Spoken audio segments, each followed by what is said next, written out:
Welcome back to Beyond the Classroom. Once again, we're going to flip the script and I'm going to have Lindsay Studheit from the Business Studio interview me. So, what do you got for me today, Lindsay? Gosh, we're going to carry on a little bit from where we left off on this I don't remember. Well, let me remind you. So, just to make sure everybody remembers, we are interviewing James Drudge, who is the program manager for our CDL program here at Laramie County Community College. And last time we talked a little bit more of an overview of CDL and the program here at LCCC. And today I really want to focus in a little bit more on that student and that student experience before, during, and after. So one of the first things that I want to touch on is if you are just considering this and you're thinking about this as a potential training program you want to join, what's kind of your first step? So, the first thing I would recommend to any student is to figure out what you want your life to look like. Do you have a family? Are you single? Do you want to travel the country? Do you want to be home every night? What do you want your life to look like? I would say that's probably the most important place to start because from there, then you can begin to look at companies that have the kinds of runs that support the lifestyle you want. And from there, whittle it down to the particular company. Because once I figure out what my life looks like, then I can figure out the kinds of companies that are available to fit that lifestyle. And from there, I can start to look at benefits, pay structure, all of the things you normally look at it for a job in any industry. And would you recommend that they have that, I don't want to say figured out, but kind of in their head before they apply to the program? Or is that something that they could be doing while they're in the program? How do you recommend they get started on that Figuring out what I want my life to look like, I think is important to know coming in. pre-program? We can help after that, Okay. right? We can help you because Yeah. if I don't know anything about the trucking industry, I probably don't know what kinds of jobs and runs and all the rest that's exist. I probably don't know what a run is. Yeah. Right. So we can help with that. Yeah. But figuring out what you need your life to look like is something only you can do, Yeah. maybe with the help from your family, but it's something only you can do, right? I can't help you figure out what your life should look like. So that's something you should probably do before you get here. And if not, we're going to encourage you to do that right from the get go. Okay. Perfect. So 30-year-old Lindsay, I'm 30, no, I'm not really 30, but 30-year-old Lindsay is like, I think I might want to be a CDL driver. I've heard about this program. How do I apply somewhere? Is there a person I should be calling? How do I get connected once I've kind of decided this is a career that I'm interested in and that I want to invest in? Or again, I've maybe worked with a company that says for this next opportunity, you're going to have to get this. What are my next steps to involved? And so that's probably one of the biggest confusions we get from folks, at least here on campus. I'll get calls at least every 2 weeks Mm. saying, "Hey, I talked to the admissions office." Stop right there. Okay. Because CDL is primarily a non credit program, we don't go through the admissions office. If you want to get a hold of us, the very simplest way to do it, send an email to cdl@lccc.wy.edu, Okay. and that will connect you to either myself or our admin, Darlene. And the two of us will send you all the information on the program, help you understand what documents we need to collect from you, Great. and let you know what the process looks like moving forward. Okay. That is probably the simplest way to do it. Okay. Great. If you just want to go get the information yourself, which also has links to register, go to our website, lccc.wy.edu/CDL. Okay. Great. Great. That's really helpful. And you mentioned some of the paperwork.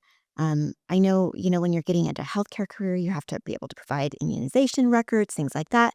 So on your end, what are some of those documents that you'd really need to make sure you had in order before you applied? So there's 5 documents we look for. We need a copy of your driver's license, copy of your motor vehicle record, preferably a 10-year MVR. Okay. You can get that from your state. In Wyoming, just jump on YDOT's website, Okay. look up MVR, and there's a link there to order your MVR. The next thing we're going to need is a copy of your DOT physical. There's a lot of places here in Cheyenne and Laramie that do DOT physicals. So price is going to vary. Feel free to price shop at a DOT physical at a DOT physical. The next thing we're going to need is what's called a DOT pre-employment drug screen. That has to go through a lab. It cannot be a rapid test. Okay. There are quite a few agencies who have Big tried to difference do there. rapid tests, and I'm sorry, they're just not accepted. The fifth and final document we need is something we will send you, and it's basically it requires a whole bunch of initials, some reading, Yeah. and a signature at the bottom Yeah. that says, "I am in compliance with 49 CFR Part 383," which is basically I'm eligible to drive a truck. I haven't done any bad things. Yeah. I don't Have a medical condition, I don't things like that. I haven't had my license taken away because of alcohol or drugs, all Sure. of those kinds of things. Awesome. So really for potential students that are listening, you're 5 documents away from being able to start Yeah. that training and to get going on a new career. The last thing we need is money, right? And Yes. everybody needs money. Yeah, but you've got some cool opportunities there, right? That don't exist in other training programs. So tell us a little bit more about that. I love that segue. So it's what we have available changes from time to time. Sure. A lot of times we will have what's called the pre-hire grant. The state of Wyoming gives us money most years. Hopefully again this year we're in the application process. But most years the state of Wyoming gives us money to pay for our students to go through this training. The the requirements on the students' end are they are going to find a new job. This cannot be with your current employer. They're going to find an employer in the state of Wyoming. So that doesn't mean that their job's in the state of Wyoming. That employer has to have a footprint in the state. So a terminal. Okay. And it has to be a CDL position. The only other stipulation, this doesn't happen to most folks, although occasionally, say the family farm or ranch, this cannot be for a family business. So if it's for one of your relatives and you're going to go to work for them, this will not qualify. Got it. So just to kind of summarize that, so if we have a student that, they want to be in Wyoming or at a minimum work for an employer that's based in Wyoming on some capacity, Yep. and they are going to be specifically pursuing this career after the training, that could be a really good funding mechanism for them. It's perfect because they have almost no out of pocket. Cool. They do have to pay for their MVR, Incredible. their DOT physical, and their drug screen, but the Yeah. cost of training completely covered. What is that cost so that they have a good understanding of what that actual value is? So right now it's $5,500. Ah. That $5,500 includes a voucher to pay for your permit and a voucher to pay for your final CDL license. It's a complete package. Yep. Like I said, the only things they're paying for out of pocket are their MVR, their drug screen, and their DOT physical. The reason they have to pay for those is because if you don't qualify on one of those fronts, then we can't even admit you to the Makes program. sense. Other funding opportunities that we have, we are VA approved, or we are state approved for VA payment, which Cool. means we can use your GI Bill. Great. So if you have access to the GI Bill, that's going to pay all but $250 of your training. And we are currently waiting on word, hopefully today or tomorrow, that we will have an additional set of grants from the FMCSA, the Federal Motor Carrier Safety Administration. These grants will pay for training for former or active military, spouses of military, children of military. Great. And we are expecting, what we've been told we should expect is 7 of these grants per year. So if you don't have access to your GI Bill because you've used it all up, or you're a child of active or former military and your parent has used it up, or spouse, Yeah. this is still a way for you to come through training at no cost. Cool opportunity in a town like Cheyenne that has a active military base and a guard.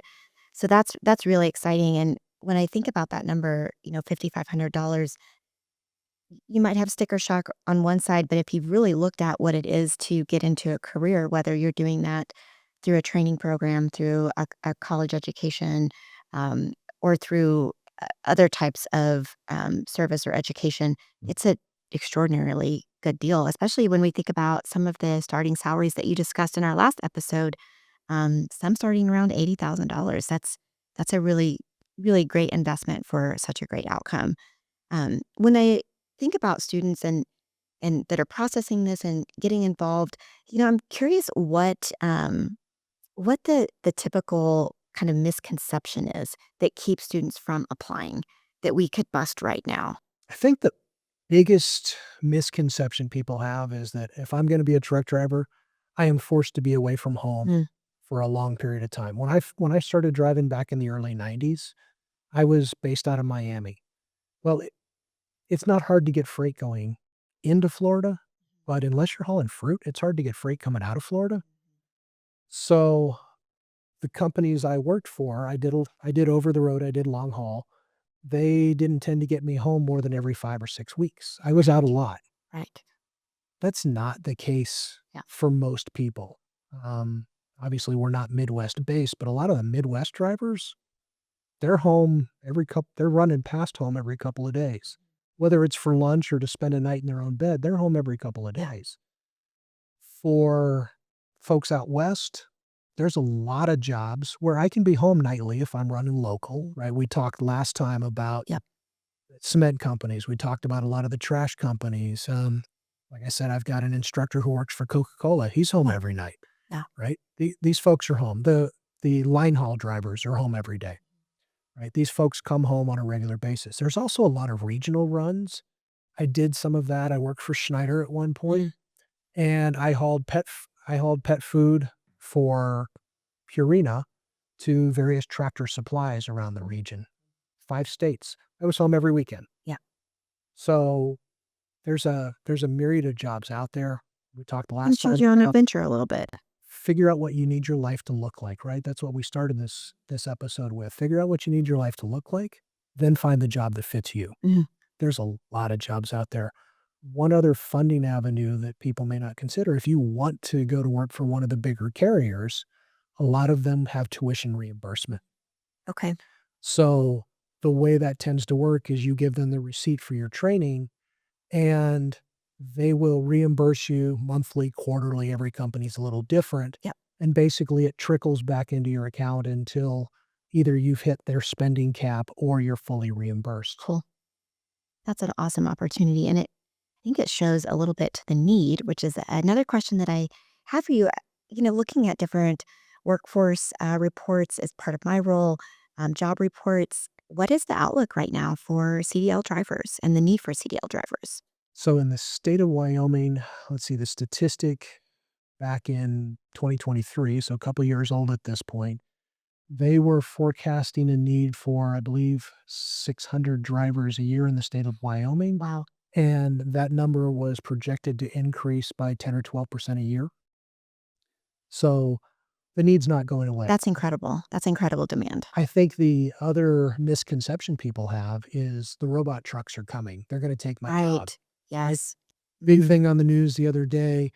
They had their first driverless truck, no people, no remote controls, no nothing, going from Houston, and now they're gonna run from Houston to San Antonio all the time. That's great. Yes, they have proven that these trucks work. They have proven they can make them work. They're expensive, Yeah. and they are not currently programmed for every scenario out there, especially the Rocky Mountains in the wintertime. Say the complications of our driving environment. Welcome to I-80 with wind gusts. Yep. I don't believe they have the sensors on those trucks yet anyway to Yeah. be able to do this. Most experts predict that anybody entering the industry today Mhm. will be able to retire from the industry if they want to. Perfect. Perfect. At a minimum, we're looking 10 years out before the robot trucks start taking Having a a bigger share of significant yeah. number of jobs. Yes. Okay. Awesome. That's really great news for those that are investing their time and energy into the CDL program. So last time we talked about 30-year-old Lindsay is excited to get into this. Um, can you just for a second break down a little bit of and I only bring this up because I have read some really positive things surrounding this for young or not so young female drivers that might be wanting to enter the industry. as a trainer, as an employer, why are female truck drivers so valuable? So, probably the biggest reason female truck drivers are valuable is women tend to be a little more cautious Yeah. than men. So their safety records tend to Yep. be better. So if I have a choice between a male driver and a female driver, they both have the same experience, Mhm. the odds are in my favor Mm. as the owner of the company, the owner of that Yeah. vehicle to hire a lady. Yeah. Or send them on a specific run or job that might have some complications. Um, Most companies aren't out there asking you to change your own tires and yeah. Yeah. do a lot of the Yeah. heavy lifting. Sure, if I need the muscle, Right. maybe I'm picking the guy. Sure. Yeah. But as the owner of the company, I'm looking for somebody to protect my investment That's right. and protect my assets. And Yeah. let's face it, women tend to be a Yeah. little more cautious than men. Yeah. Whether it's a bravado thing or what, I don't know, Sure. but that's Yeah. just how the statistics play out. Right. And so, sure, I'm going to take the lady because she's more likely to protect my asset. Yeah. Well, I really appreciate just being able to have this conversation because there has been a lot of research to come out about uh, females joining trades and their safety records are just exemplary. And so I just want to bring that up because if we have some female listeners or we have, a spouse that might be like, man, this actually could be a great career for my wife or my girlfriend, I hope that you would consider it. And again, reach out to James and his team on that CDL at lccc.wy.edu or that same website address /CDL to get some information because I do think there's some amazing opportunities for ladies to get involved in this career in a really meaningful and long term way. And you've also heard from James the different types of driving jobs that are available. So this is something you can do with kids. You can do probably part time. There's some flexible scheduling. Does that pan out for this being a good job for people that might be looking for a variety of different schedules, a variety of different opportunities? So I can think of a part-time job that I know is almost always hiring, Mm. city transit here in Cheyenne. Right. Yeah. And that if you most people think of commercial driver's license, they think of the big trucks, but school buses, Yeah. city transit buses, they both Huge require. need. Yeah. And both of those agencies are always looking for people, right? Absolutely. We're always looking for school bus drivers to take Yeah. our kids from point A to point Yeah. B. City transit is almost always looking for somebody. Those agencies, they're always shorthanded. Cool. I love that there's some opportunities for every type of person with, really any type of career need. So that's really exciting. So one of the questions that keeps coming up that I'm really curious is when you have a student go through the program, what kind of feedback are you hearing from these students when they get that first job? What are you hearing back from these students? Oh, that first job, I don't think I've ever gotten feedback that wasn't, "Wow, this is great. This is exactly what thank you very much." Yeah, That's the kind of feedback we typically get, that's but so awesome. even 6 months in, we're still getting, "Thank you for Mm, helping me get into this industry. Thank you for everything you taught me. I couldn't have done that without you." yeah. I had a lady talking about lady drivers. Hmm. They were working on our parking lot here. She had been down in Texas and Oklahoma working in the oil fields. She said she made 183,000 her first year. Yeah, Let me get my jaw off the table. yeah. And and she said, "I saw you. I knew that was you." She comes running down the hill and says, "I wanted to thank you and I wanted to let you know what That's I've so been able cool. to do thanks to you." I We get those kinds of comments, right? We'll get texts from former students, we'll get phone calls, people will find us out in the community and stop us and go, "Hey, do you remember me?" And That's really 9 times powerful. out of 10, the answer is, "Yes, I do remember you." And fortunately, it's for good things. So, Very cool. yeah. That's an amazing success story, and I'm sure you could probably spend an entire episode telling more success stories. And in our last installment, we will go over some of that as well. But the last thing I want to touch on before we wrap up today is how do you, as a program, help connect these students to those employers and to those jobs? And I'm sure it looks different, obviously, if they're utilizing that pre-hire grant or other mechanisms or doing it as part of a specific request from their current employer. But how do you have these partnerships that really do benefit students that graduate, and how do you connect them with those jobs? So fortunately, the employers in the area make my job really easy. We have a lot of employers who reach out to us and say, "Hey, Great. I am looking for drivers. Can you push some students my way?" Mm. Now, it's not fair to push students to any one particular Sure. employer, right? Yeah. We don't play favorites, but I do maintain a list of all of these employers who reach out and say, "Hey, I need people doing this. I They see. need to have these skill sets or these endorsements." Um, Sometimes they're for brand new students. Sometimes they're for folks who have, got a little bit of experience under their belt and come back looking for a new position. Because that happens, right? You go out, you get your first job, you're excited about it, and then it turns out to not be exactly what you wanted, Yeah. right? They're working me too many hours, or they don't have enough Yeah. hours. I wasn't trained for the thing that they're asking me to do, or yeah. Or in some cases, I just don't like my supervisor, right? Sure. Because let's face it, people quit supervisors, they don't quit their jobs, Yes. right? Yes. So I maintain this list. This list is provided to all graduates with the exception of their company paid for them to come through, Right. Right. right? So if company XYZ pays for their employee to come through training, I'm not going to give them the job list, Yeah. right? Yeah. But That employer would not be very happy with you. but everybody else, they are provided with this list of employers. Yeah. When students reach out 6 months, a year, 2, 3 years later and say, "Hey, can I get an updated list?" The answer is always yes. We always want these students to have access to whoever's looking today, Mhm. right? So we maintain that list. We keep it up to date. And that is the primary way that we help students connect with Cool. employers. Awesome. Well, I want to recap before we end today the value of this program. So we've heard, it's $5,500. There are opportunities to be fully scholarshiped if you're a military connected person. There's opportunities to be fully funded if you are interested in working in Wyoming and pursuing this as a career. So again, that's the price point. But what comes with that, in the last episode, you heard about just the almost 8 instructors, right? 8 instructors now hiring a ninth, and just their diverse backgrounds. So you're getting a really well-rounded education. Yep. You're in a truck with people that have been through lots of experiences, and you have a program that has a list of employers that are hiring. You have success stories where people are going and making triple digits, Yeah, excuse me, six six digits. figures. So They make at least triple digits. at least triple, yeah, probably in 1 week.